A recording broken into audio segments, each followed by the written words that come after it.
Olá, aqui é o professor Costa. Hoje a gente vai estar iniciando aqui uma parte do conteúdo de vocês destinado somente ao estudo de geometria.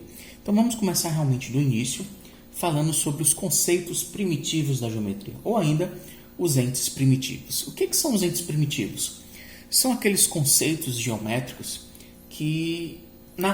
nos quais estão todos os outros conceitos definidos sobre eles, ou seja, a partir desses entes primitivos, tudo que a gente estuda da geometria daí em diante, certo? Está baseado nesses conceitos, nesses entes primitivos. Quem são os entes primitivos? A saber, seria o ponto, a reta e o plano. O que vem a ser aí um ponto? Um ponto, a gente não tem, né? Esses entes primitivos, não somente o ponto, eles não possuem uma definição por si própria, certo? Nós temos apenas uma ideia do que vem a ser um ponto. O ponto, assim como também a reta e o plano. O ponto, ele não possui dimensões, ele é adimensional. Ele pode ser muito grande ou muito pequeno, depende aí do seu referencial. Como, por exemplo, uma formiga na parede, ela representa um ponto? Representa, ela nos dá a ideia de ponto. Assim como também uma baleia pode ser um ponto. Professor, mas a baleia e a formiga é uma coisa muito grande em relação à outra. Mas perceba, a baleia ela é um ponto, mas se comparada ao oceano na qual ela está nadando. Ok, então a baleia ela também é um ponto. Um carro pode ser um ponto na estrada, bem como também um trem, ele é um ponto se comparado aí a toda a linha férrea. Ok, então o ponto ele não possui dimensões, pode ser muito grande ou também muito pequeno. O ponto ele é representado por letras maiúsculas do nosso alfabeto. E nós temos também a reta. A reta ela já possui, certo, um conceito baseado aí já no conceito do ponto, na ideia de ponto, que diz que todos os pontos alinhados, certo, em uma mesma direção, formam uma reta. Ou seja, a reta é um conjunto aí de infinitos pontos, ou uma reta possui infinitos pontos, todos eles alinhados. A reta ela vai ser representada por letras minúsculas do nosso alfabeto. Um exemplo de reta que nos dá a ideia de reta seria, por exemplo, o contorno, certo, do nosso quadro. Ele nos passa uma ideia de reta, bem como também um encontro entre a parede e o chão nos dá uma ideia de reta, certo? O comprimento do nosso pincel nos dá uma ideia de reta, ok?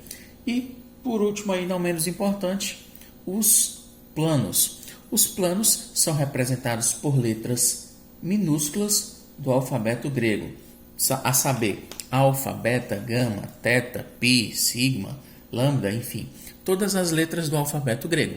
Elas só são utilizadas as letras minúsculas do alfabeto grego, certo? O plano, ele pode conter pontos e retas. Mais na frente a gente vai trabalhar um pouquinho mais desses conceitos. Então, os entes primitivos são ponto, reta e plano. Em cima desses três entes primitivos, desses três conceitos primitivos da geometria, está baseado toda a geometria que nós conhecemos atualmente. Vou colocar aqui para vocês um exemplo que é bem comum de ser trabalhado aí nos exercícios, certo? Estou te dando uma situação, certo? Aqui é o nosso exemplo, em que nós temos um plano alfa, certo? Está aqui meu plano alfa. Dentro dele existe o ponto P, o ponto R, a reta T, que em si possui o ponto B. Fora do plano alfa, nós temos o ponto Q e a reta S. Vamos fazer a relação, certo, entre esses entes primitivos aqui. O que eu tenho que mostrar para vocês são esses dois símbolos aqui. Só para lembrar, para quem não conhece ainda, é o símbolo de está contido, certo? E o símbolo de pertence. Assim como também não está contido e o não pertence. Os símbolos de pertinência, pertence, não pertence, eles são utilizados para relacionar elementos e conjuntos. Os símbolos de está contido e não está contido, eles relacionam conjunto de um conjunto para um conjunto, certo? Então vamos ver aqui se a gente consegue passar para vocês quando é utilizado cada um desses símbolos. A reta T em relação ao plano alfa. A reta T, ela está contida no plano alfa, certo? Seria um Czinho assim, certo? Um pouco mais comprido. A reta T está contida em alfa, ela está dentro do plano alfa, certo? A S, a reta S, certo? Ela já não está contida no plano alfa. Professor, por que a gente não utilizou aí o símbolo de pertence e não pertence? Lembra? T representa uma reta. A reta ela é formada por infinitos pontos, ou seja, é um conjunto de infinitos pontos.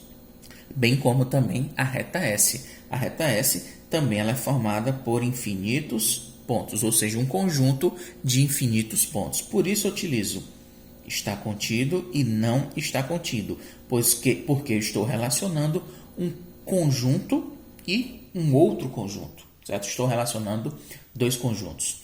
Já nós temos aí o ponto B, quero saber a relação dele em relação à reta T.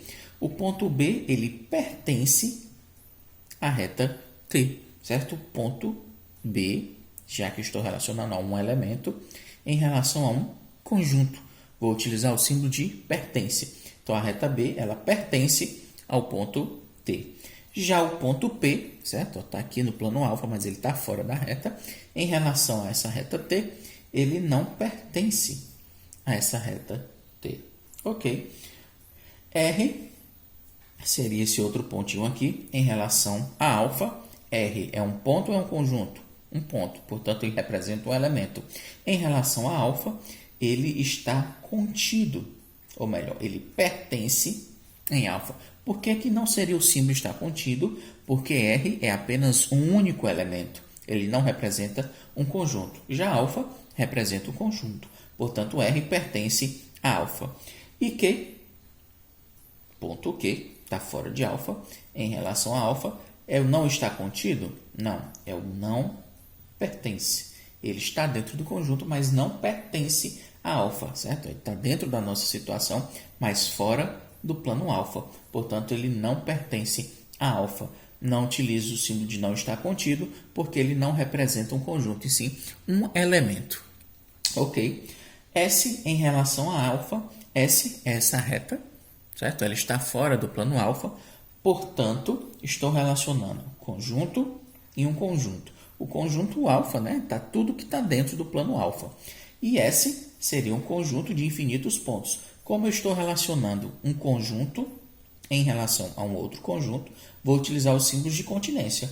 Ou está contido ou não está contido. No caso, S não está contido em alfa, não está dentro do plano alfa. Bem como também que já é um ponto, é um único elemento. Em relação a S, S também está fora, mas que não pertence a S. Não vou utilizar os símbolos de continência, porque que representam apenas um elemento. Estou relacionando um elemento e um conjunto, ok? Para o começo, certo? Seria apenas isso, os entes primitivos e como relacionar de um para o outro. Lembrando, ponto representado por letras do alfabeto maiúsculo. Certo? No nosso alfabeto maiúsculo, as retas são representadas por letras minúsculas do nosso alfabeto e os planos são representados por letras minúsculas do alfabeto grego. Certo? Só para encerrar, vou passar para vocês aqui as relações entre as retas. Certo? Como é que elas se relacionam entre si? Dependendo da posição em que elas existam, que elas possuam, uma para com a outra, elas podem representar posições diferentes, né? Tem nomes específicos de acordo com as posições em que elas ocupam, umas em relação às outras. Certo? Vamos representar aqui. Aqui é o suficiente. Vamos lá, existem retas coplanares. O que é que são retas coplanares? São retas que estão em um mesmo plano. Por exemplo, imagine aqui que eu tenho o plano θ e eu tenho duas retas coplanares. São retas que estão neste plano. Por exemplo, a reta M e a reta N. São duas retas coplanares, são duas retas que estão nesse plano. Ok? Tenho ainda retas concorrentes. O que é que são retas concorrentes? São retas coplanares, certo? Elas estão no mesmo plano e possuem um ponto em comum. Ou seja, elas acabam se cruzando. Aqui nós temos o plano beta e um plano alfa aqui. Vamos representá-los assim. Então, claro, retas concorrentes são retas que estão no mesmo plano, certo? São também retas coplanares, mas elas possuem uma característica em comum. Elas se cruzam, ou seja, elas possuem um ponto em comum. Esse pontinho aqui eu vou chamá-lo de A. As retas são retas S e reta R. Pronto. Retas concorrentes são retas que se cruzam, ou seja, retas que concorrem, elas disputam o mesmo ponto. Elas possuem um ponto em comum, certo? São retas concorrentes, retas que possuem um ponto em comum. Ok? Se, ao se cruzarem, elas formarem ângulos retos, essas retas, elas podem ser classificadas, certo? Como retas perpendiculares, ou seja, retas que são retas concorrentes, que ao se cruzarem formam ângulos retos, ângulos de 90 graus. Vou chamar aqui de reta T e a reta U, certo? Quando se cruzaram, formaram um ângulo de 90 graus, ou seja, um ângulo reto. Simbolicamente, eu posso dizer que a reta T é perpendicular, olha o símbolo de perpendicularidade, ela é perpendicular à reta U. Ok? Se, ao se cruzarem, elas não formarem um ângulo reto, um ângulo perpendicular, um ângulo de 90 graus, você chama apenas de retas concorrentes oblíquas. São ângulos, certo? Formam ângulos maiores ou menores que 90 graus, ok? Mas não são ângulos retos. Você classifica essa apenas como as retas concorrentes oblíquas, certo? Que podem formar ângulos maiores ou menores do que 90 graus. E ainda existem dois outros tipos de retas. As retas que em um plano, certo? Vamos representá-los assim. É até mais fácil da gente passar isso para vocês. São as retas, deixa eu ver, as paralelas. O que é que são as retas paralelas? São retas que em um mesmo plano, vamos representar aqui o plano gama, elas não possuem pontos em comum. Uma corre ao lado da outra, certo? Elas não se cruzam, não possuem pontos em comum. Aqui eu vou chamar a nossa reta P e a nossa reta Q, certo? Elas correm uma ao lado da outra e elas não se cruzam. Retas paralelas são retas, certo? Que em um mesmo plano não possuem pontos em comum. Elas não se tocam, ok? E já essa daqui seria praticamente o contrário. São as retas coincidentes. O que é que são retas coincidentes? Aqui no nosso plano eu vou chamá-lo de π.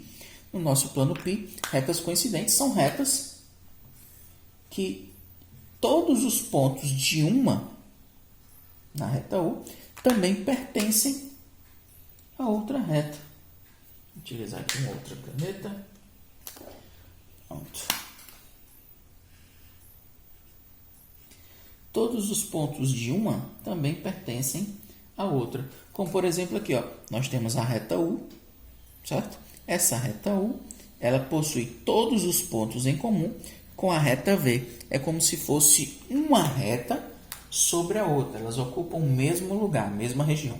Esse tipo de retas que estão em um mesmo plano são chamados de retas coincidentes, porque todos os pontos de uma também pertencem à outra. Galera, então, para início do nosso estudo aí de geometria, já falamos aí dos entes primitivos e também das posições relativas entre retas. Ok, galera? Esse é o nosso vídeo de hoje. Obrigado pela atenção e até a próxima. Valeu!